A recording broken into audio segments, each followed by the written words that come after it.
Hey, Kemo-sabe, it's showtime. Well, so after all that, welcome to So There I Was, little precursor. Kemo. Hide the children. Kemo is back. Repeat did his best to chaperone. I'm on my way to the emergency room to have my ribs wrapped. And Bago did absolutely zero producing in the background and let Kemo go full bottle rocket bizarre. If you let your children under the age of about 35 listen to this show, they're going to be offended. Just say it. Oh, my. Hey, there may be a few expletives. And that's okay. We do that sometimes. So. Yeah, it was good. There was some high jet fueled conversations, and it was very spirited between myself, especially, and my brother Kemo.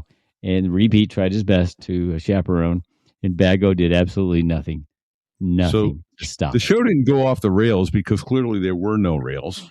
The show didn't even start on. It starts off range, so I think we get out of the way and let Kemo talk about bombing off range. Dude, spot on. Any advice until next week? Yeah, do not ever sit on the ejection seat handle. Bago, should you ever sit on it? Absolutely not. This here is a true story about crossing the pond at night in the world's smallest cockpit on the tanker through the weather. Oh, and to the tanker crew who did that, thanks a lot. We really appreciated that. I'm just kidding. No, I'm not.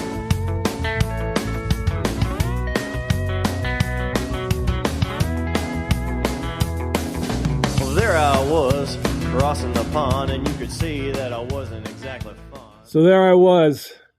It was a minute ago, getting requalled in the F-16. I'm going through a new CAS program, and we're at the range. And as I'm at the range, getting the 9 line, getting talked on, and I see it. It is exactly what they're calling for. It is exactly what I'm calling back. Cleared hot, rolling in, shack. Followed quickly by, knock it off.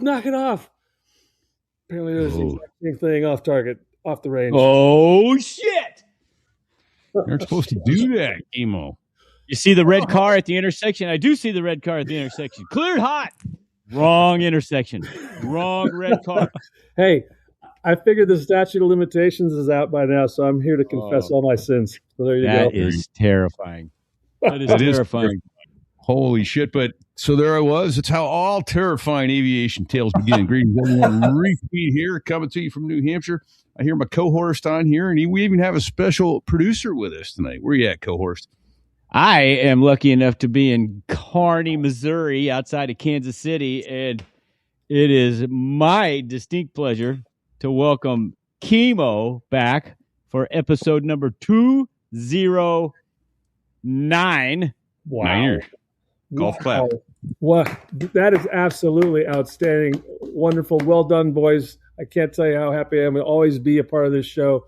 It always brings up such a heartfelt memory for me of all the things we've done, and you two cohorts just make it all the better and the more special. So thank you for letting me play.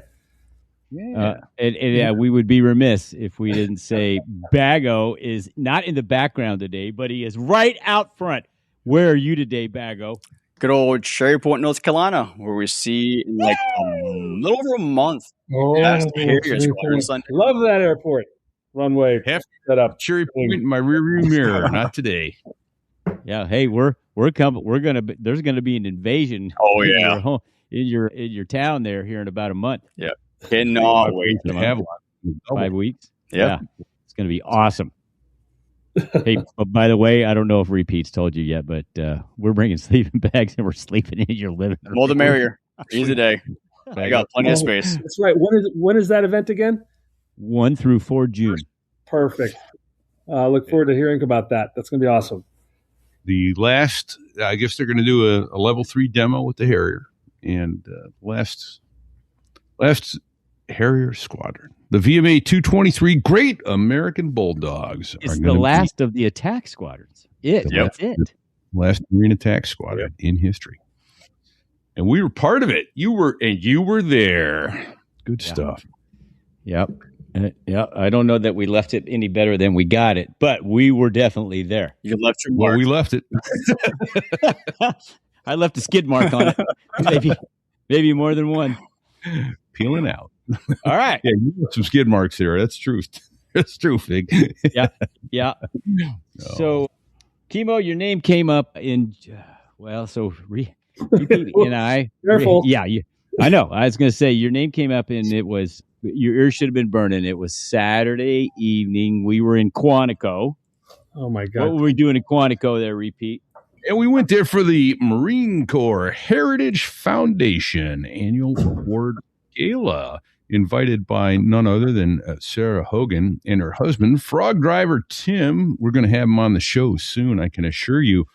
Thank you so much. What a wonderful evening that was. We got to hear a barn burner of a speech from Mad Dog Mattis.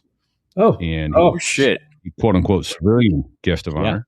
Yep. And got to spend a couple minutes with none other than the commandant himself, Eric Smith. He's talking about the commandant. He is the commandant. He was on the right side. classmate of none other than my co-host and yours, Fig. Yeah, we were. So, what's funny is I told Pammy we were classmates. We were TBS classmates. She's been telling everybody for the last 2 days that we were roommates. She goes, yeah, his roommate was the commandant. I'm like, whoa, hold on a second. He was not my roommate. She goes, I said, he was my classmate. She goes, well, what's the difference? And I said, oh, okay. So my roommate name was Steve Nightingale because Newton, Nightingale, and it went on down the line and they just started putting two dudes in rooms. And Smith is nowhere near Newton. No. Yeah. But don't take this wrong, Fig, but I have a feeling that had he been your roommate instead of just a classmate, he might not have made commandant or general or. He's got a point, buddy. Yeah. And hey, and let's just be real honest. We all knew, 38 years ago that dude was going to be the commandant someday. Oh, because shit. he was like that as a second lieutenant. He had his shit wired. He was, every corner was perfectly squared. Oh, he was that guy. I hung out with all the guys going to flight school. We're like, okay, let's shoot all the guns. Let's do everything that guy tells us to do because we don't want to be in charge of shit. We just want to get to flight school. Easy day. Yep. Was he a spring butt though? He answered every question. He was trying, he always had the answer, right? Nice. Yeah. Lawman's here. Lawman's here. And Hey, dude. Lawman. Got to get Lawman. Lawman too. Yeah. So, dude, how did my name come up in that nonsense? Oh, Yeah. So It's a big stretch. I'm trying to think of You how. told him it wasn't you. Jesus Listen, Christ. it was an open bar. It was held at the National Marine Corps Museum. It had an open bar, and there was a free flow of alcohol. And somewhere in there, your name came up. Jesus Christ. Yes, and we said, "Oh, as a matter of fact, we're gonna have a recording with him on Monday." And so here we are. Well, apparently all things great came out of that. So thank you very much. Yeah. That's a rarity. We've had requests for you to come back, and we've had requests for Lawman to come back. So Outstanding. Well, for the record, let it be known that I tried to get a hold of Paco, sir, and was unsuccessful and able to affect the rendezvous. So maybe another time. well, hold on. You trapped at your 6. Look behind you. Whoa. Usually, All that means is- usually he overshoots with a nice reversal. You're shooting him pretty quickly. I hope he hears that. Good. And so since he's not here, all the more reason to give him many disparaging comments so that he will come here. Well, I will say this, if I may, when Paco had his interview, and he's done so much stuff post Navy with books and talk points and things of that nature. And he had an article somewhere, I can't remember, but he sent it to me about that fight that we had that kind of was in our minds the inspiration in that in that movie that will not be named, Top Gun 2, where it was that whole that death roller, and they're talking about everything. And because we always listen, we as instructors, as adversary dudes up there in weapons school land, I mean, we pushed the training rules to where they didn't apply to us every now and then, and we really just wanted to see what it would look like realistically. And we got into that little death roller, looking across from each other kind of a thing. And it was very, very funny when that happened. Like, we didn't do the inverted deal in the movie, but just how close they were. I just vividly remember Paco and I in that death roll, looking across, going, "My God, I can see this. Did he just flip me off? Oh my God!" So we were that close, and we pushed that envelope just to against training rules, but we've flown with each other so much that we did a lot of things that were inside training rules just to, I don't know, for training, just to see how realistic it could be. I think you put it like this: train like you fight, fight like you train. Yeah, no, that's true. And it was one of those things where it's like, 500-foot bubbles are great until that's all you know. So let's take a look at this realistically and try to dust each other off, kind of thing, And Paco brought that up, and then we would and he brought this whole how we would fight and things, and it was really, really accurate. So I really commend Paco for being as realistic as he is, as much as he is a bitch. And I hope that he hears this so he can come on board and defend himself for being such a pussy and getting shot all the time. But I heard bitch, pussy. Paco, if that doesn't get you riled up, I'm sure there's going to be a few more. And if anybody knows Paco the way I know Paco, I love him so much like a brother, and we've fought, flown, and done stuff together so much in that world that I feel comfortable calling him a bitch and a pussy. So it's fine. I feel like there was another F coming, like fought, flown, and fornicated, or fought, flown, and fortunately, it's family shit. We didn't say that. I guess I was going to say, Fig, you can't help but not fornicate that Jamaican leg spreader. So, yeah. Oh, whoa! Did I mention that before? Oh. Cincinnati leg spreader, or the Jamaican leg spreader? Jamaican leg spreader. Yeah. You all might have been at the club, which is like the last club. What's the last officers club now? Is it Fallon? It probably is. I don't know. Luciano was the last one. I can't remember. But who would know? I mean, who would know? We had in Fallon, Nevada, for the longest time. We had the twins that were the bartenders. Two blonde, very attractive twins, like identical. You said blonde. You went like blonde. What's that mean? Like this high, like this tall? That's their IQ cutoff. All blonde and very attractive. And their names were Lee and Dee. I don't really know. One got fired because she got caught behind the bar getting banged by a squadron CO. We'll talk about that later. But it was just a wonderful time. But Lee and Dee. No rails tonight, folks. No rails. The only way you could tell the difference between the two is that Lee was Lee and Dee dipped. So Lee didn't dip, but Dee did. So she always had just a big old pouch in her.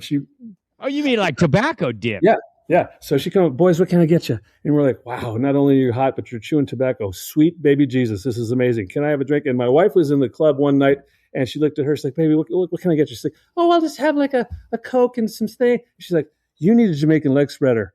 And I said, "Yes, she does. I think she does." And so, there was this concoction of green and creamy and green. I don't know. It was like like you needed a vaccination afterwards, but it did the trick. So I'm a fan, Bago, of the Jamaican leg spreader. And gentlemen out there, if they know what it is, ask for it, give it to your spouse or loved one or one that you want to bang, and it is heaven in a glass. That's all I can say. Work my name. oh boy, that went really. That's Bago's fault. All right, thanks. You're welcome. Thanks, buddy. You said we could say fuck. I figured everything else was good. You can. It's okay. It's explicit podcast. It's fine. I'm in my mind though. I'm still thinking of this green thing. Creamy thing? Yeah. I don't even know what's in it. It just works. It is. We need right now to apologize up front to our sponsors. I'm sorry, everyone. All right. Lawman is asking, what are you studying? What is the paper tiger behind you? I know what it is. Well, why don't you tell everybody what awesome paper tiger that? I've got numerous paper tigers, but that is a backdrop. That is the backdrop of a 737, a flight deck console, upper front control unit display kind of thing. And I have these things up here to remember. In this case, it's the memory of never fly that thing again. Whoa, and whoa. I know Brother Fig is probably like, talking about my girl? Yeah, I am. Hey, she brought me to the dance. She's probably going to take me home. And by the way, who gave you the best OE ever in that particular airplane? You know what, brother? I'm gonna hand that to you because I never had more of a good time than you and I flying together. I don't even know where the hell we went because we were well within the 12-hour rules, but always. And one of the layovers was Albuquerque. I do know that. Yeah, it was downtown Albuquerque. Much about the trip. Okay, so that's good. So, that's good. It's good. It was a 4-day trip. I know where you stayed in Albuquerque. I know. Yeah, I think that's all I remember. But it was a wonderful experience. So thank you, Fig. Oh, yeah. I loved every second of it. Thank you. It's actually the last time I got to do OE because after that they fired me. They fired you. I think it got walked on. Paper Tiger is posters of all the control panels, concepts, that kind of stuff. Forgive me, brother. Repeat for not defining acronyms as we go. I will be better at that as well. OE, yeah. For the and then there's OE.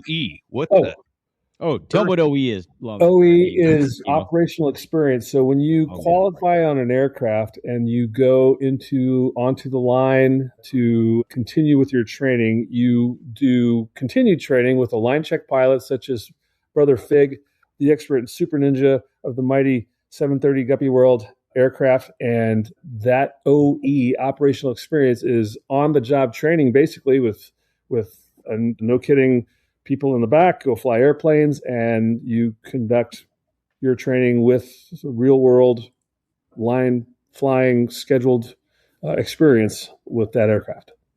So I just thought of this. Tell our listeners who aren't familiar with this that the very first time that a person flies let's just say that's a guy right out of the military, never flown an airliner before, finishes all the simulator training, the very first flight in the airplane, what's that look like? In the simulator. He's type rated in the airplane and been through a lot of training. Yep. The very first flight in the airplane is what? Who's in the airplane with you? 190 other passengers that have no idea that you've never done this before. Is that explicit enough? But you know what?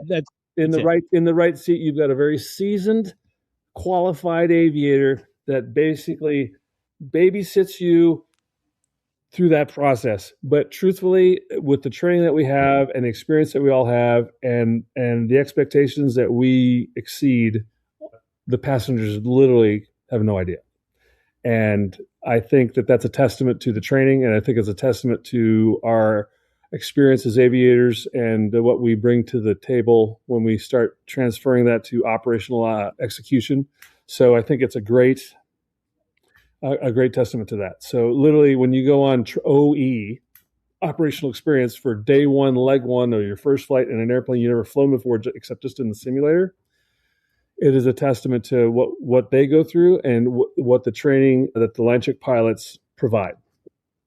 Yeah. How is that politically said? I mean, but couldn't have said that any better. It's truthful. I mean, other than the occasional pranging of the aircraft into said field of landing destination, there's literally they have no idea. They come out and say, "Hey, thank you very much," and they have no idea that was day one. Yeah. Right. Just spot on. Thank you. I will offer that you're probably safer on one of those flights than on another flight. 1,000. And why is that? Why is that?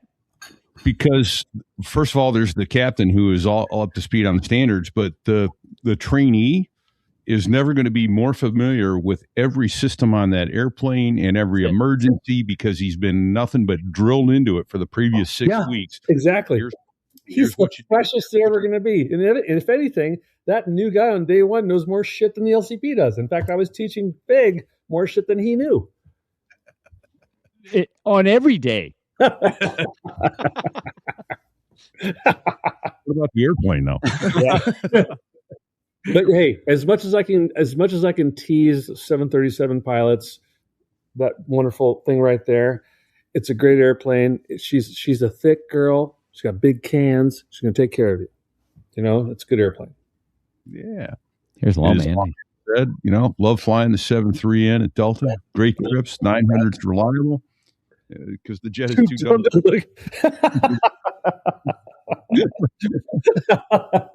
Unlike the Airbus. Yeah. Hey, the French at least had one aspect, and they made the flight deck very civilized. They gave you a table, they had a little place for you to put your wine glass. Yeah, and virtually no knobs or over center switches. It's say that word again. Say knob again. That was weird. Knobs. No knobs. Okay.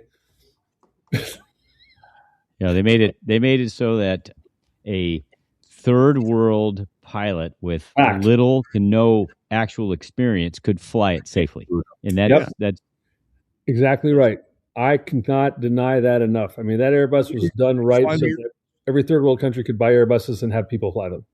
Yeah. Did either of you fly it? I never have. Yeah, that's half my life on that thing, and it's a great airplane. Flight deck wise, it's just wonderful because it's not as small as the 737, but I think they did it right in the sense of they made a plane that could literally be flown by folks that aren't as adept to the world of aviation that we would expect, and it keeps them safer. So my understanding of the Airbus systems was this, that when the light comes on, it says, hey, push this switch to close that valve on the hydraulic system. It's already closed. You're just pushing the switch to match what the system has done for you. Yep. There's, in the Airbus, so on the Boeings, on the smaller Boeings, repeat, I know you're an master ninja of the big ones, but on the narrow bodies, they have like an emergency. You see it, you identify it, fly silence confirm. Okay, you have the aircraft. I'm going into the book. Do you agree that we have this problem? Yep. Okay, I'm going through the checklist. Whereas in the Airbus, they see it. They go, oh, you're flying. You have the aircraft. I'm going to handle this. And you go through the procedures on the screen. And as you go through the procedures on the screen, it disappears. And it's like the checklist. And you go through. And then when it's done, you're done. And then you go to the flight manual for, checking the notes, warnings, and cautions kind of a thing. So the Airbus people don't have a book that they reference, vice the Boeing guys that have the book that they reference. Oh, okay. Yeah. Right. So, we had on the triple, and I think the 7.8 does as well, we had electronic checklists. So, same sort of as you would move a switch. It was interesting. Some of them you had to take the little mouse pointer and click, yes, I've done that. Others, when you move the switch or push the button, it would automatically say, hey, I've done this, which would, in a good way, prevent you from moving on. You haven't done this yet. So, what I like about the electronic checklist is, especially in the electrical systems on these airplanes, it's awfully easy to open to the wrong page and think you have this event going on when you actually have that event going on. Yeah. And the electronic checklist doesn't do, it comes up and says, hey, this is what's going on. Run this checklist. Yeah. You can't. And I think that the triple and the Airbus is very similar. In fact, through my life, everyone always told me is like the only upgrade from the Airbus is the triple, because it's even more so user friendly in that capacity. Yeah. So Fig, I'm sorry, you're still in the short bus, and that's okay because you're short. It's okay. Here's first of all, I prefer vertically challenged over short, and I think I'm perfectly built for the cockpit. You're built in the cock. I get it. Yeah, I saw you in the gym. I'm perfectly built for the cockpit. God damn. But back to the philosophical differences, and let's just be honest. The 737 is a John Wayne airplane. You got to fly it. You got to know your shit, right? It's a John Wayne airplane. Especially the younger, older first versions of it. But yeah, which I flew. I flew the 737-200. That's what I started on. Yes.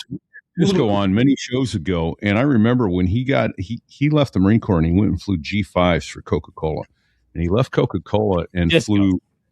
Yeah, then he went to a major airline and he flew there, and his first jet was the 200, and he was based in Chicago. He says, "I've never worked harder in my life flying into approaches 5 legs a day." Dude, that's a busy flight deck. I'm telling you, even now with the 900 Max, whatever, it's the busiest flight deck. And my joke when I talk to the new hires and I talk to new people, it's like, you come here, you got this experience, and you're going to the most challenging flight deck for a first officer as far as workload management. And you're going to the most challenging places to goose, wherever, pick it. With the newest captain at a year, upgrading to the captain, what could go wrong, right? And so there's a lot of growth that you have to go through as a new captain, as a new first officer, and as a military dude. As far as us, when you're a single seat guy and you come into the 737, like, the gear's right here. Why do I have to tell you? I could raise the gear myself. It's like there's a reason. We'll give you the why, but it's an interesting transition, for especially the single. Hey, before we get too far downrange, Duker. I'm squinting because he sent us a direct message. The ECL, electronic checklist, equals almost marine proof. Which you know what? I cannot argue that. No can defend. Can't defend that. No, it's pretty much spot on. He's not wrong. It almost is. Not wrong. Yeah. Thanks for joining us, Duker. Full up. Thanks, Duker, because it's true, man. Hey, by the way, when are you going to come on and tell some stories, you no good bastard? Yeah. There you go. Waiting for a response. Mm-hmm. Yeah. And Lawman wrote the tray table on the A220 cannabis. Is cannabis. Is that cannabis? No, cannabis like cannibalism. It's a Canadair. It was a. Right. Yeah. But it sounds like cannabis. Yeah, it does. I know. I agree. But he jokingly told other pilots on OE that the little spindly tray table was actually a crayon holder. They knew Marines would fly it. That's all. Yes. Hey, I think Marines truly love the Airbus if they have the opportunity to get to it. I think it's, the F-18 pilots do, because they're used to not really doing shit like trimming and and when they go to the boat, they put the vector. They put the thing on the thing. Right. And speaking of the boat, let's talk about that for a second. Please, I just want to jump in on this whole going to the Airbus thing. I had a choice to go to the MD-11 or the Airbus back in 2003, 2004, something like that. I probably spent 6 hours in the cockpit at both those airplanes on the jump seat, looking them over very carefully. It was no contest to go to the MD-11 instead of the Airbus. Right? Yeah. Get over it, Kemo. Let it go. Yeah. All right. Time out. Let's change subjects. We're going to the boat. Let's go to the boat. Let's go to the boat. We're going to the boat. Because if you don't cover it, I've got an issue with this. Go. With the boat? This is the boat? Addition to the boat. Go. Okay. Yes, that's what I want to talk about. Yeah, go. So to the boat. We're talking about the aircraft carrier. So traditionally, in times past, before a winged naval aviator got to his RAG squadron, he'd been to the boat twice. Once in intermediate jets, once in advanced jets. How many times do you go to the boat before you get to your fleet squadron now? Question mark. No. He is showing up a big fat 0, ladies and gentlemen. Tell us what your opinion is on that. I think it's I'm going to utilize my bucket of fucks right now to say it's fucking crazy. But at the same time, when you talk to the new kids, I just did one of my I do interviewing and stuff like that too. But there's so new Hornet kid, training command, yada yada. And once I learned about Magic Carpet and the process with that, and the fact that they don't do yes, Roger that. Magic Carpet. What are you talking about? What is that? Okay. So you're going to help me out with this because I didn't do it, didn't learn it, didn't whatever. None of us did. Magic Carpet is a process embedded within the aircraft itself that you basically lock up into the system where you fly this approach to the boat, and you're kind of coupled up to it like an ACLS, but it's even more. What's ACLS stand for? Automatic carrier landing system. Automatic carrier landing system. Yeah, that. So we're familiar with ACLS and as far as getting hooked up and flying into that, but no, yeah, dizzy, man. Yeah, absolutely. I think it is because anyway, so you get hooked up into the system and it locks you up based on your aircraft, your squawk, whatever it is, and you basically don't do much. You just kind of fly this approach based on system that locks you into it, and you just fly into it. So it's kind of like an auto ball, auto throttle, auto land kind of a concept. But because of the system that's so redundantly embedded into the system of the Super Hornet and those aircraft, probably the F-35 as well, that you don't require to go through FCLPs, which is, okay, I'm going to do it. It's field, basically training at the training carrier landing practice. What? Field carrier landing practice, FCLP. Carrier. So back in the day, I'm dating myself. You would in the training command, you practiced going to the boat via a carrier deck that was painted on the runway, and they had an optical landing system that was there to show you the meatball and the lineup and what up, and you would fly the ball, and you would manually you'd like do pilot shit and fly this thing onto the boat, and so you would do the practices at the field. And then you would go in the training command, go to the boat in the T2 or the A4 or the T45 and manually fly the aircraft on the aircraft carrier. Nowadays, because of this magic carpet concept, there's no training that's done through the training command process. And when you get to the fleet squadron, the fleet replacement squadron, the RAG, replacement air group, you might do it, but you don't really do it until you get to your fleet squadron. And so it's really bizarre for the old fucks like me to sit there and go, how can you fly into the boat if you never How is this possible? practiced flying to the boat? And so it's embedded in this, and you lock onto this thing and you kind of do this pitch deal, and It's a can't fail. It's a can't fail, right? There's it's a can't fail, pure fucking magic kind of a thing. And then I asked the question like, so what happens when it breaks? Or it can't break. It can't break at all. It's so embedded that you have control failures. Because no nuclear what is it? The magnetic pulse. Yeah. So then you had that dude in the North China Sea that in the F-35 that did the ramp strike or whatever. Pancake. Never linked up to, couldn't do the deal, and I asked the kid that I was talking about earlier, like, so what about that guy? He's like, yeah, he never got coupled up into the system. I'm like, so then what? Right? It's like, should you not know how to fucking fly this thing? We saw what happened. Ago, do you know anything specifically about that system that you can talk about? Yeah, the F-35, we use JPALS. It's the Joint Precision and Approach Landing System, as opposed to ACLS. It's essentially the same thing. But ACLS used to rely on radar, and JPALS relies on precise GPS data. Okay. So what does that mean in English in crayons? So if you want to hamper the entire United States Naval Aviation Program, don't say it. We all know what you're going to say. Don't say it. There's no way to do that. Say it. All right. I know. All you got to do is do a little yamming. What the fuck is that? It's a J it's a soft J. You just yam it. You just yam some GPS. Are you shitting me? My name is Jose Jimenez. I mean, okay. So then so we don't train pilots like we used to land on aircraft carriers. So you're in combat, and the enemy takes that ability away. You find the mother, and you can't get aboard because nobody knows how to fly the ball. That you were right there. In combat. Right. Now you can't bring her home. Dude, and that's the thing, because they don't teach people how to do it. And it's like, why?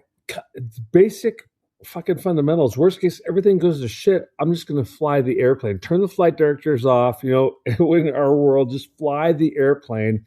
We don't teach it anymore. So because we're so reliant, and we accept the fact the redundancies are so in depth that it can't happen, and so that South China Sea F-35, or the North China Sea, wherever it was. China Sea, F-35 that dumped because he ramp struck because he couldn't get coupled up and do whatever the hell it was. It's like, dude, at the end of the day, why can't you fly the ball? Oh, we don't train to that anymore, bro. What the fuck? So I'm just saying, it's just you shove to the rag, you shove to your fleet squad. It's like, yeah, never flew the ball in my life, but I can do this magic carpet bullshit. And I'm hoping that maybe there's somebody on the line that can help defend the process. But right now, I sit there and go, no. When it all goes fucked, and you have to literally look out and visually fly something, you can't do it because you weren't trained.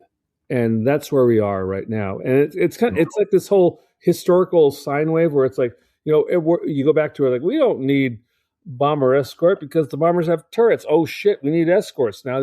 Let's have escorts for the bomber guys to go in. We don't need guns because we have missiles. Oh shit, now we need a gun pod for an F4. I mean, so I know. I hope we're all wrong here, and we're not. Yeah, repeating history.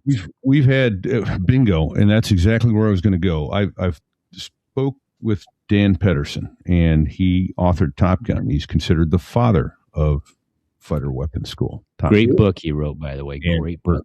It is a great book, and we're hoping to have him on soon. It's been some coordination and some health problems. The gentleman, I think he just turned 92, but in my conversation with him, and I don't want to speak for him, but I'll paraphrase essentially what he said. He's afraid that we're going down the same path and going to make the same mistake that we made even in Vietnam, where we thought we were going out technological. How is it that we can be in this world where we've seen this whole discussion of let's not repeat history, yet we repeat history? I know, right? I know. Yeah. This is why I'm never going to be in charge of anything. Just Lawman's got a post up there. I don't know if you a repeat or Bago put it up there. Lawman, real pilots like Harrier pilots flying behind the boat still hand fly the jet all the way to the deck. No fucking magic, just a lot of praying on a bad night behind the boat. Hey, as it always has been, right, brother? That's how you always do it. And the 21st century naval aviator, Marine Corps aviator, tactical pilot ninja. Wasn't brought up in that now. Weird. Yep. I only have to assume their decision to transfer to automatic would be it's probably technically more safe, more reliable, but I mean it is, but you better be able to. Yeah, there's no. How can you not train manually? You train manually, and then you let the system do its thing as long as it's working. Yep. If it's not working, then you do. That it's that whole. It's all good till it's not, and when it's not. You need to be prepared to be the aviator to make it happen. But no one's trained you to make it happen because we relied on the system, and that's where I'm not part of the system. So all right. So of the three aviators that are sitting here, I don't want to speak for everybody, but I sounds like it's all a thumbs down the way we're doing it now. Fig, I secret think ballot. Secret ballot. Secret ballot. Yeah. All right. Yeah. And one for you, Fig, you're usually naked in these posts. So my wife told me to tell you, please stop posting your posts of aviator. Listen, I love you, and your ass. You have a hot ass. I'm going to tell you. It is. It's very white. I'll tell you right now. They restrict my soul. I need. I'm the best freedom when I'm naked. Some freedom. That's all. Yes, it's America. Yes. I'm untethered when I'm naked. When I want you to do the whole, in the bow of the ship, and don't be naked. Can you do that? That's my wife's request. You have a hot ass. She just don't want to see it too much. All right. So does she want me to go turn around, do your front pose? Nobody wants to see that. Hey, Jason Michael, what's he saying? What is that? Government, the dude that keeps going back. Cops. He knows what's going to happen. He still go back to the place every time. Dude, what is that? I don't know. Fig? That's it. That's pretty much it. He's like this. Chucker got it. He nailed it from left field. Nailed it. Yep. And just ask how many wash go into the boat. When it's besides the cost saving, when you can't handle it, if you haven't had to do it and you can't handle it.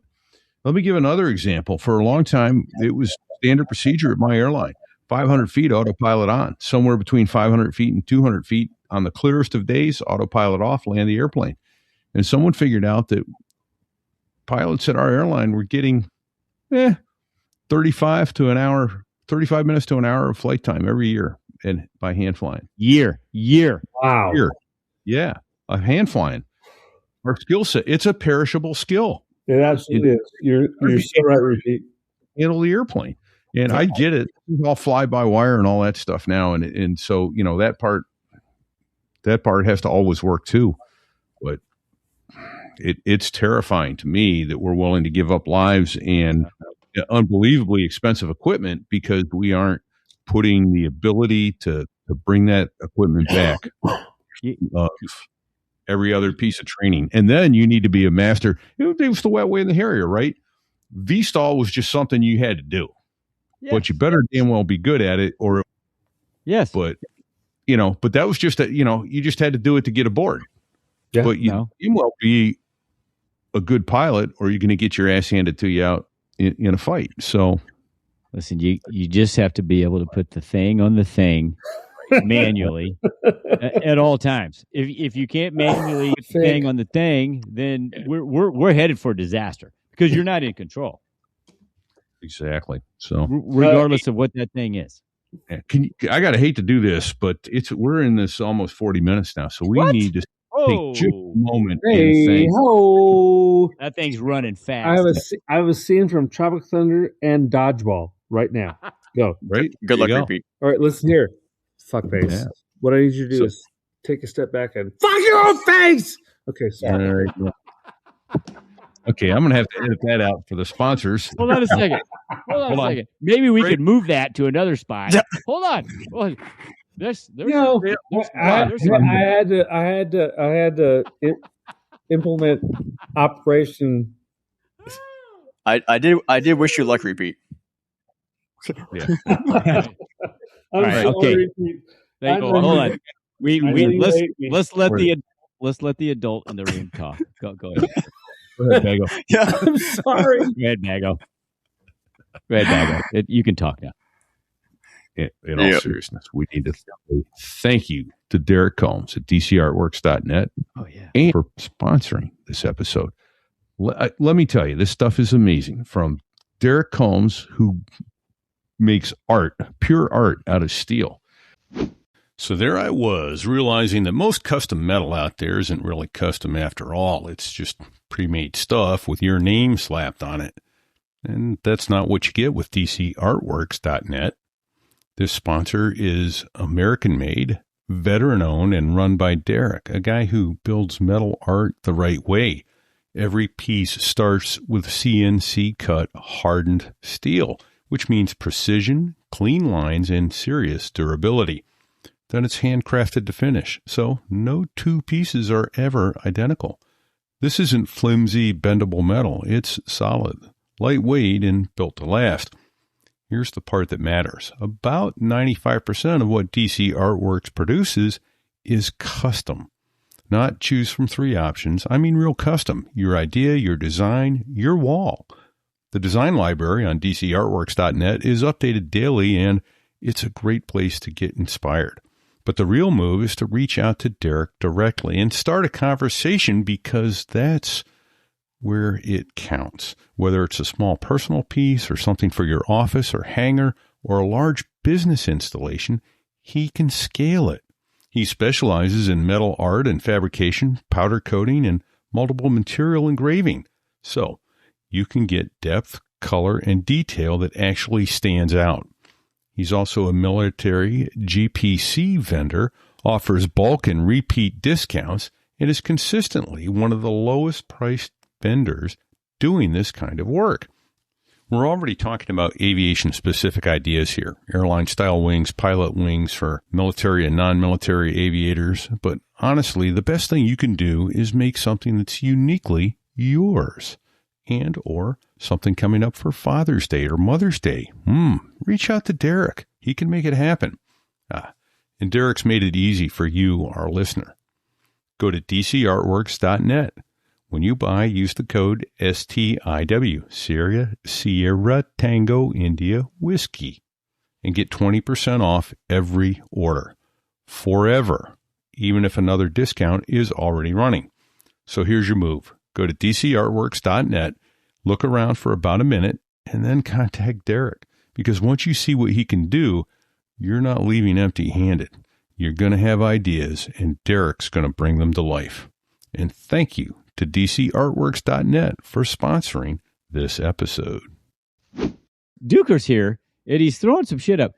And I just want to say, Duker, there it is. When landing at night is the hardest thing to do, not much is going to scare you. When landing at night is the hardest thing to do, not much is going to scare you. That's what unless it's landing at night. Yeah, that's what he's saying. Then it's aboard the boat. Then it's terrifying. Aboard the boat. And all of you people on this podcast that are like, oh, hey, I did this and I did that.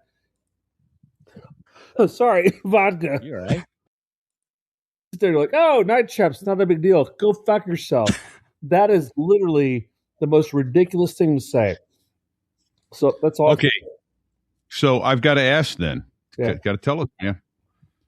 How many times have you taxied over to get chained down on the boat where you could barely push the rudders because your legs were shaking so bad? Oh, dude. Repeat, I swear to Christ, it's like you're like my strange twin brother, because you would land, so you'd fly and you'd land, and you're like max throttle, and you're like, okay, and then the boss is going, hey, 207, we got you, baby, throttle back, and you're like, nope,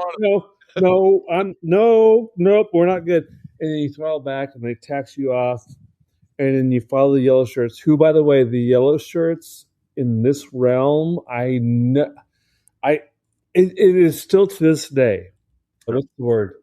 Amazing to have them tax you in these words where you're taxing over the scupper and you're like looking and there's nothing and you're like, oh God, there's no, yeah. I'm not doing it. Like, come on, let's go. Do you're good, do it, and you do it, right? Hold on, you're saying some things, and I get what you're saying. To the non-carrier aviator listeners, what are you talking about? Because I know what you're talking about. You're talking about okay, so they take you right to the edge, right? So you land. So when you land on the boat, non-Harrier dudes, you land on the boat and you land full throttle, right? Because in the event that you miss the wire, you're going to go around, so you have the full power thrust set to go around and do the thing.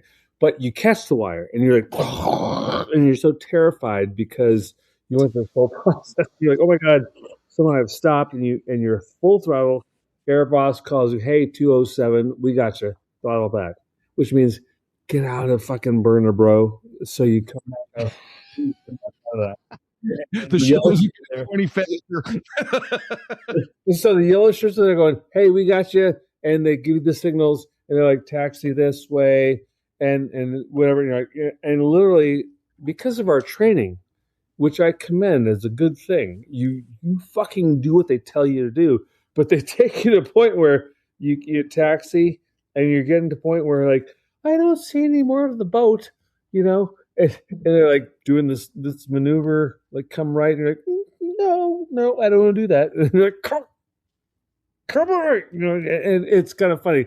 And so, Fig, I don't know if I answered your question, but there's a transition where you have to trust the people on the boat that are taxiing you out of the landing zone to go get chained up and to get secured and then finish your day, right? Your mission. Yeah. And it takes a minute to go, this is the yellow shirt. I trust everything he says. And they will take you to the very inch of falling off the boat, off of that nose wheel, from the scupper, from the round down to whatever it is.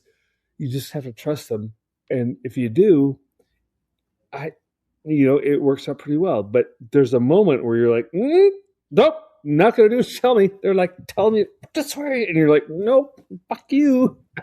Yeah. Hey, we've covered this before, but I'd like for you to cover this again. So, yellow shirt. There's they wear different shirts on the deck of an aircraft carrier. They do. What do yellow shirts do? The yellow shirts, I'm sorry, repeat. Forgive me for my caveman ignorance. But the yellow shirts are the people that taxi you when you're off the cat or off the trap, and they're taxiing you off the catapult arrestment, and they want to position you onto the flight deck. The yellow shirts are the qualified professionals that are trained to taxi you to the fucking inch of death and get you where you need to be. And let me add this: the nose gear on the F-14 is behind your pilot seat, not by a whole lot, but it's behind you. It's so enough. It's enough to where on the they call it the round down of the boat, which is the ass end of the boat. Fig knows about it because he knows about ass end about the square end or the pointing end of the boat. Well, so I know about pointy, but Fig knows about assy. So it's the assy side. And so they can tax you right up, but there's no reference. So because the landing gear is kind of on you to behind you, you were literally taxied to where you can see the ocean, and you're like, "I'm gonna die." A couple times where they were like, "I'm like, nope, not gonna do it." And they're like, "Fucker, go this way." You're like, "No, fuck you." And it's just this terrible thing. And you're like, "Okay, I'll go and I'll do what you tell me to do." And it's fine, but it's just kind of funny because you're sitting as you look when they taxi you and they turn you, make this turn, you turn and you're looking at nothing but ocean on the boat. And so there's the trust factor, but the yellow shirts in all of my experiences have been they were outstanding. So if you trust them, and that's the mentoring aspect, where it's like listen and do what they tell you to do. Period. Dot. And you'll be okay. Just do it. But you're trusting their training, and you're trusting that their experience, and they will execute as they need to, right?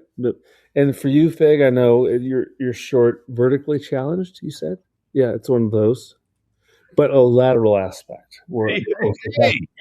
Ow! Jeez, this is rough. All right, when do you disarm the ejection seat? That's so after you land, or when you're chained and how does that work? So I'll give you a story. Hey, I'm going to give you a story, Fig.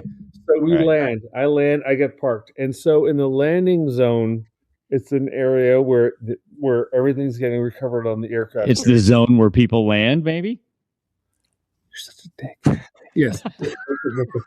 So, but what they'll do is, as you land, they'll tax you off, and they'll move you around and park you to where you're like, whoop, like right on the landing zone. So the landing zone is clear, and so there'll be a line of whatever aircraft that just recovered onto the landing zone, just outside of it. So we're legal, and so as they're bringing in aircraft, they're doing this, and so my buddy Bones, don't forget Bones Coast. I'll try to find him. Tomcat dude at Delta right now. Great guy. He's parking in this landing zone area, which is secured and outside of the designated landing zone of the carrier. I don't remember what aircraft it was, but regardless, it was that as they're coming in, they get a right for lineup, which is a right for lineup. Come left, kind of a thing, and it exceeds the expectations of the landing sales officer, the LSO. Ooh. And so as that happens, the S3 that lands takes out everything that's on the landing zone that's parked. And Bones... You mean on the right-hand side, just outside the safety zone on the right-hand side, he takes just everything out. He looks and sees this S3 taking out every aircraft until him, and he ducks. And he ducks the aircraft, and I'm on the platform as the LSO. I'm like, come right for lemon. Holy shit! Boom! He lands, and the aircraft takes out all these aircraft and takes out his aircraft, like canopy area, gone. And all I see is I'm on the LSO phone. I look back, and I see his head rise, like, what the fuck just happened? Kind of thing. And the aircraft took out every flight deck. I say flight deck because of our new world, but cockpit. the cockpit. It takes out every cockpit of 3 to 4 aircraft. Boom, boom, boom. Because he got a late right for lineup and come left on the boat and took out every cockpit that had occurred. Crazy. Yeah, that's not good. No, not good. But I don't think somehow that's we good. recovered. You know, the biggest thing is, I will say we had a lot of catastrophes, a lot of like buffoonery, but no deaths on my When cruise. do you disarm the ejection seat? I don't disarm the ejection seat until I got chained up. I mean, for me, you know what I mean? It's like, because everything was like moving and jiving and waving, and our biggest threat was not in the Gulf, was not during tactical operations. It was during, like, CAG was like, hey, we're going to fly one more. Let's get 100 traps for another 10 more aviators. Yay. And all of us were like, fuck God, no, I don't want to fly anymore. Tell me if you've heard this story. And I've been in touch with the guy, and he's promised to come on when he retires, and it should be any day now that he retires. I think he was Hornet driver.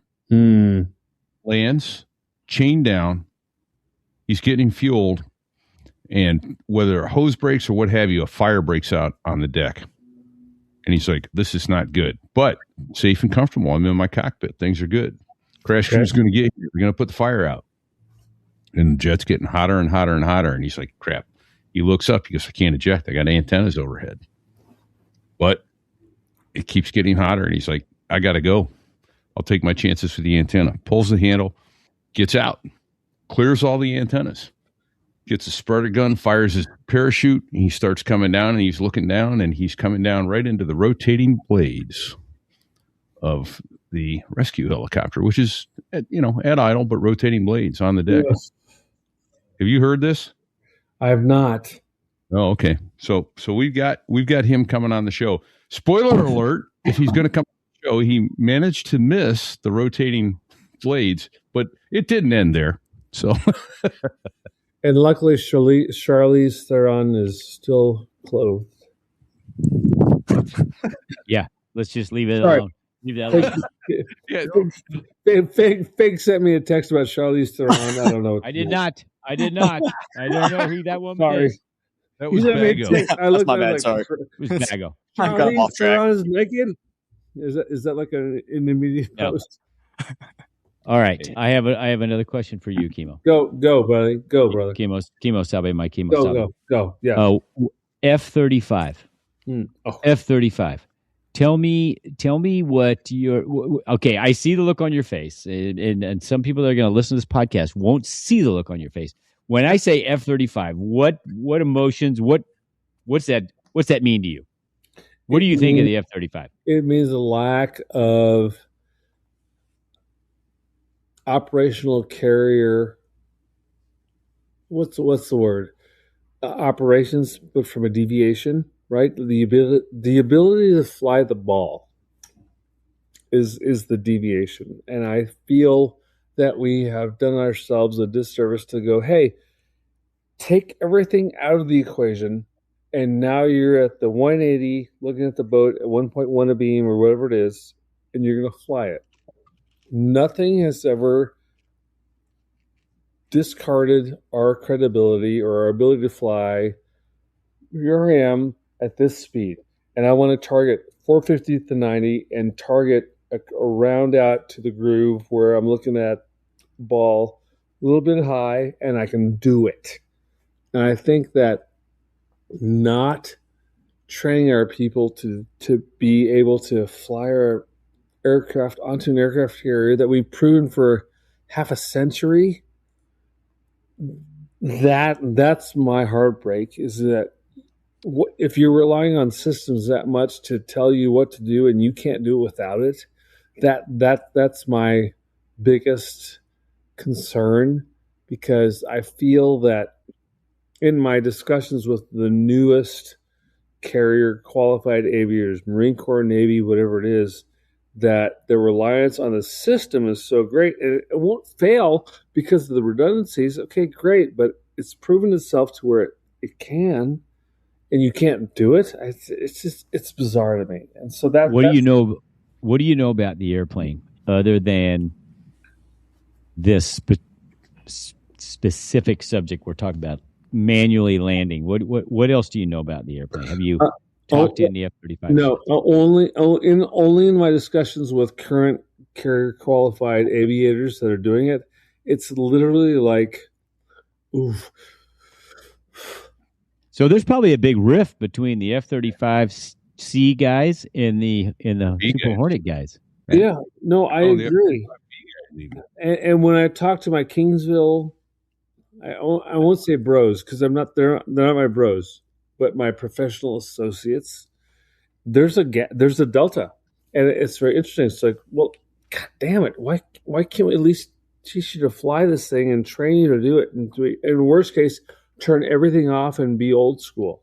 Just to have the knowledge and the ability to do it. Okay, you check it. All right, good, nice job. I mean, because worst case, what is it saying? It's always great until it's not. Yeah. All right. Repeat without saying his name. We need to get him on the show. Speculum. Yeah. The gentleman that was gracious enough to give us the tour. The tour at 5:40. Yeah. Without saying his name, what was his comment when asked, how does the airplane perform in BFM? Do you recall? Yeah. Which I was shocked. The F-35, I asked him because I said, look, you've flown the Harrier, you've flown the Hornet, and now you're flying the F-35. And early things that I read about the F-35 was an F-16 would kick its ass all over the sky. And he said to me, that hesitation, he didn't even slow down or come up for air. He just went, I wouldn't go to war in any other bird. Wow. I'm like, why is that? He goes, because if I'm in a turning fight with another airplane, I probably deserve to get shot down. Because I can walk into the battlefield and I know where the Hornets are, the F-22s are, the F-117s. I know where everybody is, 15s. I can see all of them and none of them can see me. And I can laze targets for other aircraft. I can do all these things and no one even knows I'm there. I'm like, wow. That's pretty impressive. It's an incredible platform, but I still agree that it needs to be able to be flown manually when things start going to fecal matter. Oh, she's able to. It's just a matter of if they get taught or not. Yeah. Wow. Oh, there you go. Bago, talk to us about that. Yeah, talk to us about that, Bago. Which part exactly? They can fly as much. Tell us all the top secret capabilities of this airplane. So Bago, you do work on the electronics, which includes the helmet, yes? Oh yeah, the software. Yep. Okay, so without giving away national security, that helmet, right? What are we looking at here? What are we missing? What are the old guys that are archaic missing? Back in my day, yeah. Back in my day, you had to see this son of a bitch before you shot him. Yeah, no, it's a fair argument for flight wise. If the pilots aren't being taught those, then it's a massive disadvantage where electronics definitely never go bad. So when they do, you don't have a job. Yeah, exactly. You're kind of SOL if it's not being taught. But the capabilities are insane. Like you guys said, you can see anything anywhere. You can the sensor suite is amazing. Yeah. You can quite literally see with a helmet anything that your sensors can see. It'll pick up targets a bajillion miles away over the horizon. You can see them in the helmet. As we've discussed before, with the DAS, the distributed aperture sensors, all the cameras around the aircraft. Camera. Yeah. Your sensor. Yeah. You'll learn real quick. Anything F-35 wise, it's a whole new term because it has to be special and different. I don't know why, but yeah, you can use the cameras on the outside and just proprietary. Yeah, scary. And you look around and you don't see your aircraft. You're floating in space. It's the electronics are. You're like a dude in a G suit doing 400 knots. That's just flying through the air. Yep. Hanging on for a ride. Hey, It's like you're in the Good Witch Glinda's magic bubble riding around. Anywhere you look, you can see, right? Yeah. Well, I can't wait to get one of these F-35 guys that finally is out of the Navy or the Marine Corps or the Air Force, and let's have a conversation with him. One of my good buddies when I was in, he's currently a 35 pilot, but he's kind of just getting started with his pilot career. So I don't know if we can quite get him on yet. No, probably not. Yeah, Well, we wouldn't even tempt somebody like that. Compartmentalized information with us. Yeah. Hey, so there's a question from Sim Sedlow. What does the weight of the helmet kind of hurt the neck under G? Why? What? I mean, how much is that helmet? Yeah. Because I mean, we Repeat and I played with it. Yeah. It's kind of like a giant helo helmet almost. Yeah. Right? Yeah. I mean, it's freaking huge. But and it's like wearing a Stop visor. touching yourself, Fig. God. Each one's form fitted to each pilot. But I mean, it doesn't. I mean, sure, it weighs more than like the old Harrier helmets do. But I mean, it's form fitted. Everything in the 35 is meant for comfort except the seat. Harrier seats were like clouds compared to the absolute like piece of cardboard on fiberglass that the Harrier seats are. I mean, the 35s are. That's a good looking helmet right there. There you go. That's a man. good looking helmet. Yeah. Dogs. You fucking guys. Hold on. Uh-oh. Fig's trying to get in. Where's he going? Do you have like a... It probably weighs 2 to 3 pounds. Both of you are going to put like this helmet. I'm hearing the shit. This thing probably weighs 2 to 3 pounds, but I'll tell you what. Put that shit on. What did you just do? Look, mine's got all these put it on your scratches and scars rubbing all over the back of the ejector seat. All right, hold on. My other helmet had Hawk all over it because I was a Hawk missile guy, and I actually had a guy who had upstairs somewhere. I did a beautiful Hawk on this thing. Oh my God, Big, you're a freak. Jesus Christ. You got nothing yet. Yeah, I can't quite speak to how it feels under G, but I mean it's pretty comfortable. I think it's like 4 or 5 pounds. Everybody just slow down. Everybody just slow down a second. There we go. Now, I feel really fast right now. Repeat, get it on, baby. Put it on. Mine.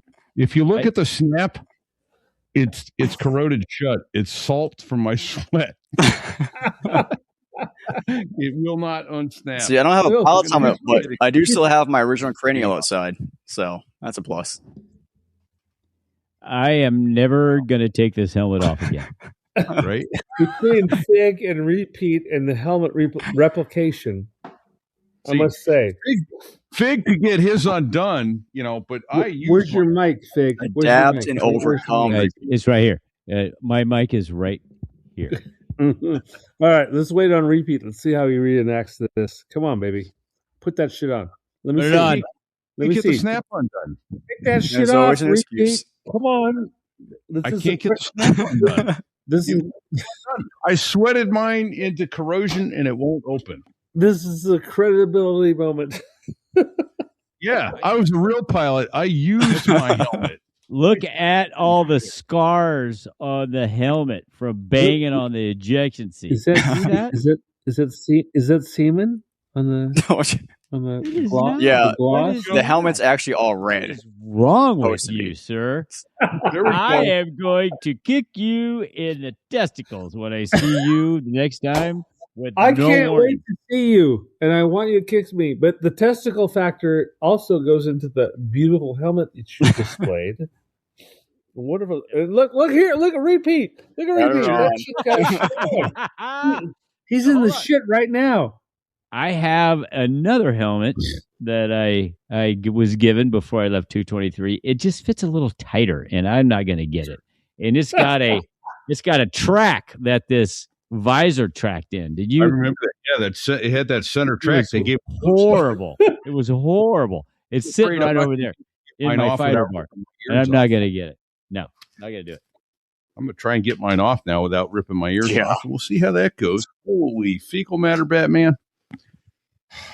Yeah. It was So I think I'm going to wear that helmet from here on out on every episode, at least once, just because I can. Uh-oh, we lost Kemo. Yeah, I know. Kemo is gone. That they did. Remember this? This is cool. They put on our visors, our rank, and our wings, and all that crap. And mine have gone off again. Mine fell off. I used my helmet. I did too. And mine fell off. So since Kemo's not here, there's a couple things I want to ask him that I know is going to press his buttons. Why? Actually, I'll just wait. So yeah, he might Maybe he won't come back. We're in an hour. Oh, you're right. He might hear us. We're at this an hour and 20. How long are we going to let this circus go? He's gone. I think we probably need to end this circus. But did Kemo fall off the planet? Dizzy's asking. Oh my gosh, nice fig. You look 80% more good looking that way. Thanks, Sim. Thanks, bro. Yeah. You bring a bunch of clowns, you get a circus. What are you going to do? Enjoy it. That's all you can do. Enjoy the circus. Enjoy the show. One of the things that I wanted not let go. That snap. Duker was here, and he may still be here in the background. He needs to come on and tell stories. The dude flew A6s in the Navy, and he was an LSO. He's got great stories. He just needs to get pride out of him and share them with everybody else. A6 because we awesome, man. We don't have a lot of A6. Yeah. My snap did not come apart at the snap. It came apart at the base. I ripped it off. Wow. Make me do something stupid. I exceeded the structural limitations of the fastening device on my helmet. Funny. I'm asking Kemo where he went. Where'd you go? He's going to say, where'd who go? Yeah. He probably went to get a Jamaican leg spreader. All right. Lawman says, thanks to those awesome 223 flight equipment Marines for the helmet art. Yes. And actually, fantastic. This was a gunny. I can't remember his name, and I wish I did. Wasn't gunny? No, he wasn't in C shop. The gunny did my helmet. And he also made me a helmet cover. I took him a Hawaiian shirt, and he crafted a helmet cover that had Velcro on it that would go. It would, Velcro onto my. And so I wore it until the skipper, Asia, I won't say his real name, said, "Yeah, you can't wear that anymore." And I said, "Oh, yeah, yes, sir." And so I took it off until I was, one VR away from home, and then I put it back on. So Asia now teaches at Embry-Riddle, and my daughter graduated from Embry-Riddle last year. And were you there when she looked it up? No, I was not. And we'll put Kemo back on. Oh, here. He's back. He's back. So, where did you go? Maybe. Well, hey. Fig, so we were at Bugs over the weekend, and if I could have a training timeout just for a second, there you go. You just had one. Sabotaged my shit, and that's what happened. And I'm back. So thank you. I'm here to answer any questions you have to defile the Fig statements, any of that. Stand the fuck by. Just stand the fuck by. You goaded me into exceeding the structural limitations of the snap on my helmet. Perfect. And I think super glue would put it back together, but it's literally salt. It corroded and was frozen together, and I managed to rip the metal apart. So we were at Bugs's house over the weekend, and my daughter graduated from Embry-Riddle, Asian. Congratulations! That's Bugsy Betts, famous Marine Harrier pilot that flew our in episode, the True Lies episode. Yeah, Bago, do you know what episode that was? You mind looking that up? 23. Anyway, so she looked up Asia and did a Rate My Professor reading on it, and it was balls on. Oh, so as a professor, he's not much better than a commanding officer? He's the same guy. So you can't put feathers on the prints and make him look fancier. No, it doesn't work. Hey, which episode repeat? True Lies. Episode Lies. 16. 16. 16? That was episode almost 16? 200 episodes ago. The end of our third month. That was 20. I think we need to reattack that because there's some We need to money get there. Again, Moto. We need to get Haas on. Haas wrote us that episode. He had some good gouge for us. So. But speaking of episodes, we need to get one more story out of Kemo, and then we need to wrap up because we're going long. We're having a ball. The poor bastards listening to us are going, "Oh, come on! Are they going to say anything, or are they just?" I know, right? Drunk rant? I know. Badass had it. Badass had episode 16 up there. Hey, before this drunk bastard comes back, let me just say, we have in June the opportunity to get some awesome stories from. There's going to be like 10,000 people there, right? Oh yeah, dude. Yeah, easily. So we're going to have Harrier pilot. Hopefully from the beginning to the end. Yeah, from the beginning and to the end of the Harrier program, and we're going to try to get snippets and stories from as many people as we can, and I think it'll be epic. Every squadron, every arrow, everything. Yeah, Lovey's going to be there. I haven't reached out to Sugar to find out if he's going to be there. Spicer. Yep. Story. He's right here, so he should be. Who? Sugar's down. He's in South Carolina, isn't he, or Florida? Florida. He ran an orange grove or something. But Lovey lives there, right? Lovey, yeah. And maybe, just maybe, we'll get Greyhound down for a couple of one-liners or a story or two. We just need to. What we got to do is go pretend to give Greyhound a big hug and sneak a microphone onto his collar, and or just have ours on and I just stay close to him. Yeah, hey, I'll lock onto him. Nipple. All right.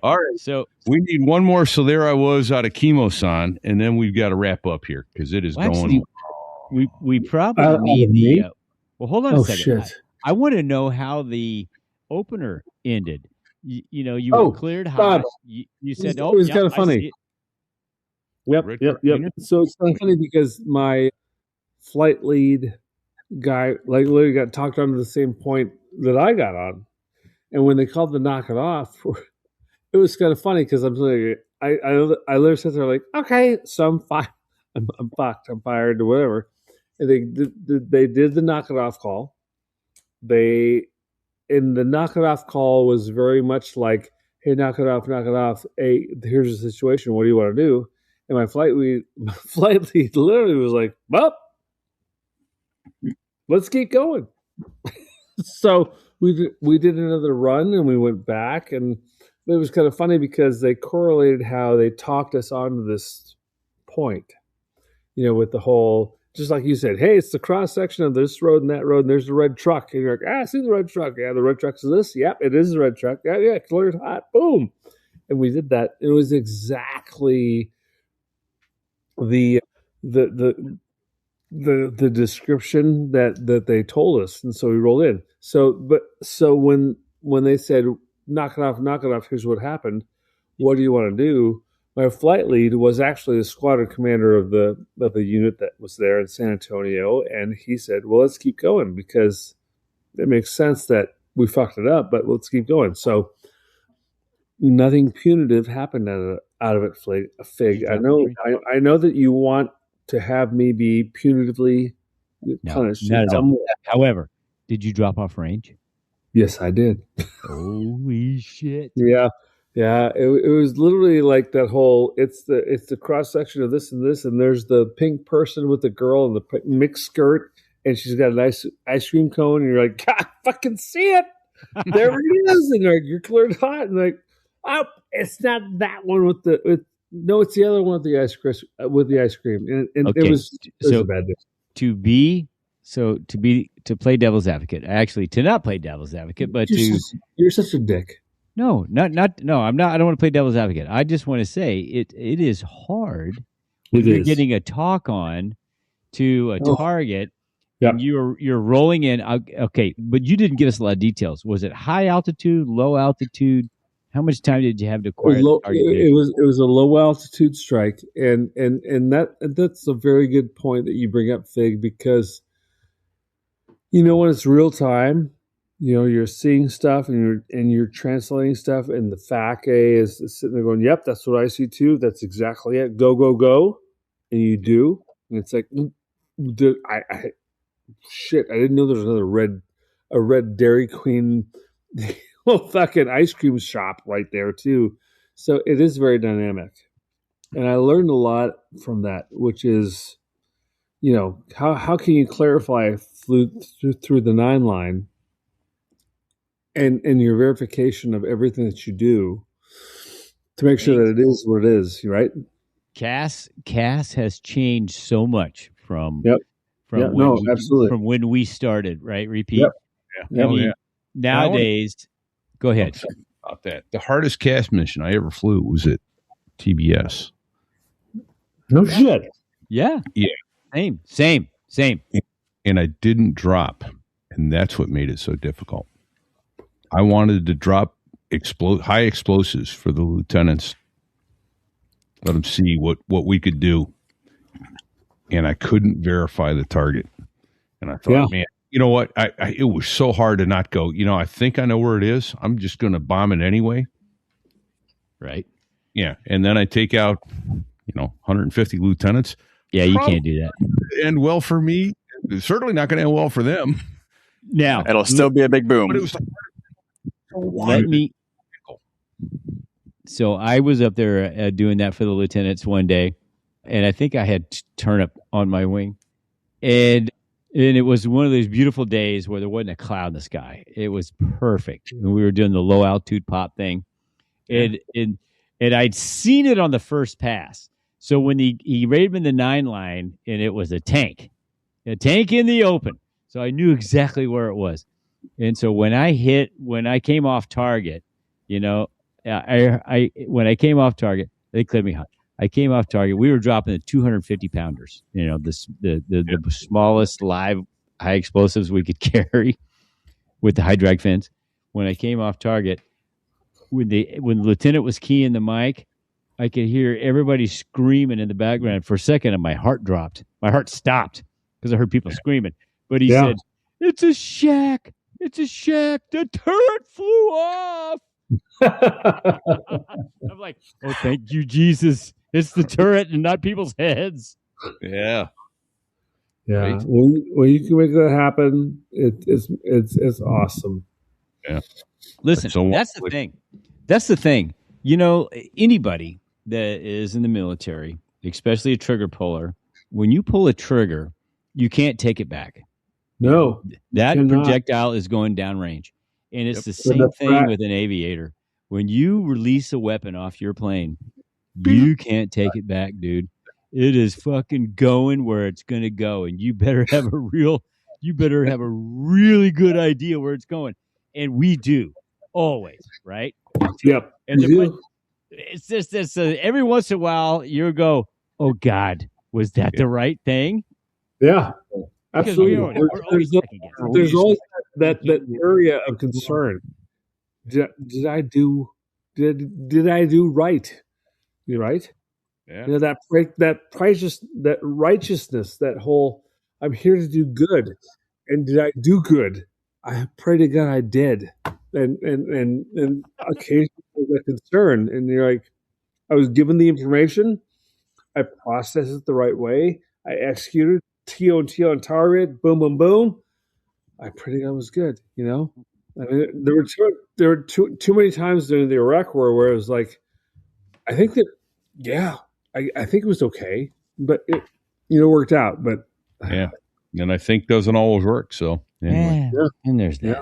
Do it, but we have to bring this to a close. We have to land this airplane. Wait! Is that a 3-eyed turtle from Fallon, Nevada? Because I seen that thing on my hood. That was Fig the other night at the Marine Corps Heritage Foundation.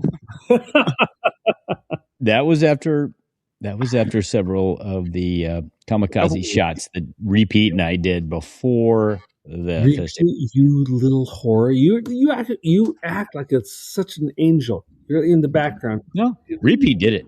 It was Repeat's daughter. She's a bad influence. She lined up the shots. What? She lit them on fire, and she dared us not to do it. I'm like, well, fuck that. You know I'm going to do it. So thank you again, Sarah and Tim Hogan, for inviting us and making us part of that wonderful evening. That was so cool. Kemo, thank you for your service, brother. Appreciate it. Hey, Repeat, I can't love you enough in a sexual way to explicate that in a foreign way, but you are a sexy, sexy man, and thank you so much for allowing me. Fig, shut the fuck up. You are a great man. Fig is a pussy, and you are an amazing man. Thank you. Wow. Such passion and such aggressiveness at the same time. I don't know how to take soul. It's just right here. Yeah, I know. I feel it. Right? Oh, well. I love you, Fig. Shut up. So, no, in all seriousness, thank you for your service. Thank you to everybody who has stepped up, signed the check, and to the families who support them so they can go through their careers as distraction-free as possible. Without you, they couldn't do the job. So, yep. Well, and that's a straight up fact. The easy part's going out and doing the mission. Really, the hard part is being at home. True that, baby. Yeah. Hey, shout out to Dave, the man Hamilton, backpeepmedia.com. He has given us all the bandwidth, knowledge, and especially for Repeat, all the bandwidth to make this thing a real possibility. And but can I ask, is Lawman satisfied? Are we good with Lawman? Yeah, we're going to bring Lawman back on some more. So, okay, good. I was concerned for a second. Do we address his concerns? Yeah. I think we did. Hang on just a second. You're on mute. Why is not again?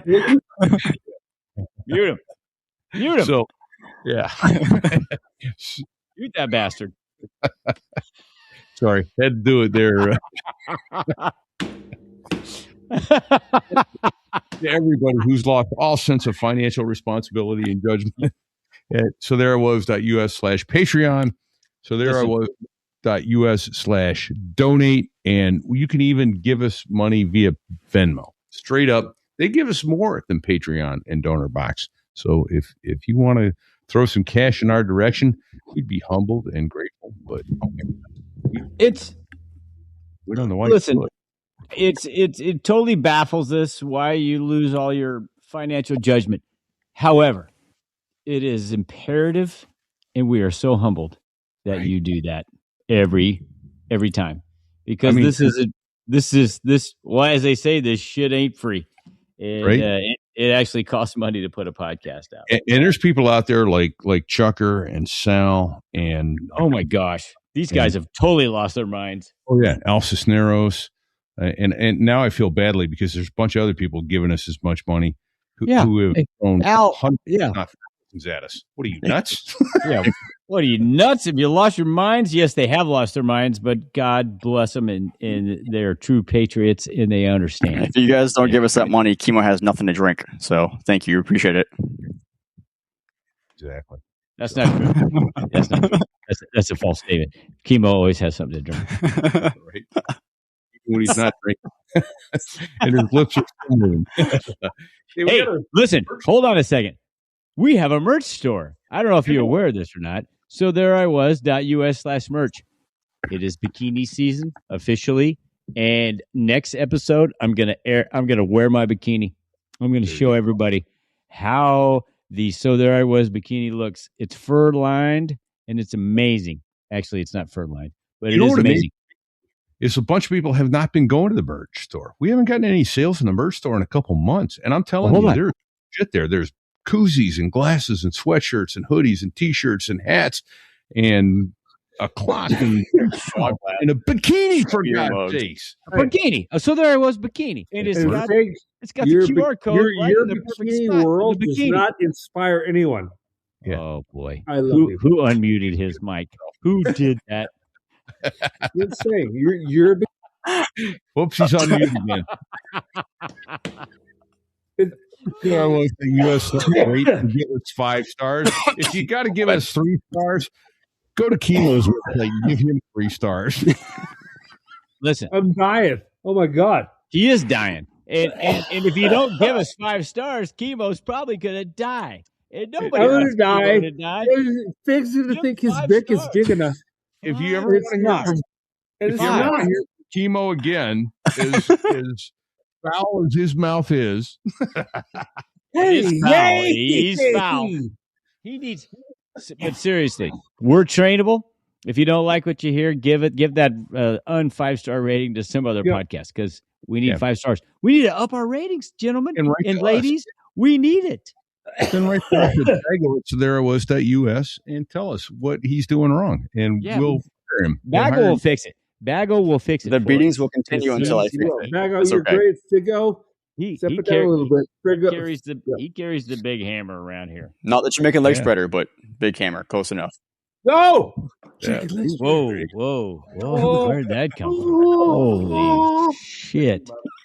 Oh God, this episode is so off the rails. BDS Aviation. Let's just be serious. Bagel. Brad Silcott is badass. BDSaviation.com. He gives us awesome photos. He is a true artist. He's here almost every damn episode anyway, and he's giving us shit in the background.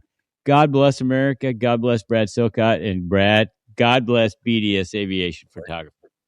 Absolutely. I mean, it doesn't get any better than that. I mean, the stuff that he does, it's pure art. I mean, you can see the beads of sweat on the pilots who are flying by as badass takes their shot. So hey, and I want to take this opportunity since he's here live to tell him, badass, our plan worked. I gave Repeat the lighter that you steered me onto that I paid double the price that I paid for mine. And he has it now, and I'll never have to hear shit from him again for not giving him one of the lighters that I bought on not buying enough for everybody. So thanks Brad. Thanks for hooking me up, brother. Appreciate that. Bagel, please know that these guys are full of shit, and you were the man. Okay? Bagel, why'd you take him off mute? You mannered me off you, but I'm telling you. Smokes. What are you going to do? All right. Wow. Hey, we've been doing this an hour 43 minutes. I hear in the background the 2 F-16 pilots that make the Air Force sound good. Those are the Dos Gringos. The Gringos of those Gringos rock. Oh my God. Tell us, Kemo, why they rock. Tell us why they rock. They exist outside of the legacy of fighter aviation. They literally are here, and we can reflect as we are a part of them. And I hope they come back to the Denver Center because they're so amazing in the philosophical Confucianism world of tactical aviation. Are you laughing at me? I am laughing because I am awestruck you just by say your verbiage. I love you don't even know what to say. They were so amazing. I didn't even know I had headphones on until I woke up the next morning and I couldn't hear anything from the concert. I was deaf. Yeah, it was just amazing. It was an amazing concert. I'll give him that. He's coming up again, right? Here, Kemo, do you have any advice for our listeners until next week? You know what? My advice to you is fly good, don't suck. Those are the words of my predecessors. That was his debrief. Fly good, don't suck.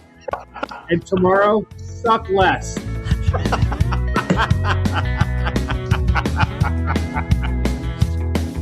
Well, there I was, crossing the pond, and you could see that I wasn't exactly fond of all the shit I was wearing on that day. Now an F-16 is cramped enough, but it's even worse with all that stuff supposed to save your life. But we down in the North Atlantic, man, it's over. Hold on. I think I heard that pretty clearly. What do you say, Fig? He says over. Kemo saw me find him, not let him die. Long time now, them be friends. What? Weird.